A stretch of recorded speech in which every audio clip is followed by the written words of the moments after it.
జనగామ జిల్లా పాలకుర్తి మండల కేంద్రంలోని రాజు చౌరస్తాలో తెలంగాణ సాయుధ పోరాట యోధురాలు చాకలి ఐలమ్మ 39వ వర్ధంతి సందర్భంగా పూలమాలలు వేసి నివాళులర్పించారు.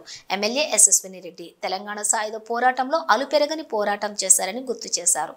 ఈ కార్యక్రమంలో వామపక్ష నాయకులు చేసిన పోరాట ఘట్టాలు పలువురిని ఆకర్షించాయి.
బాబాయ్ భారత్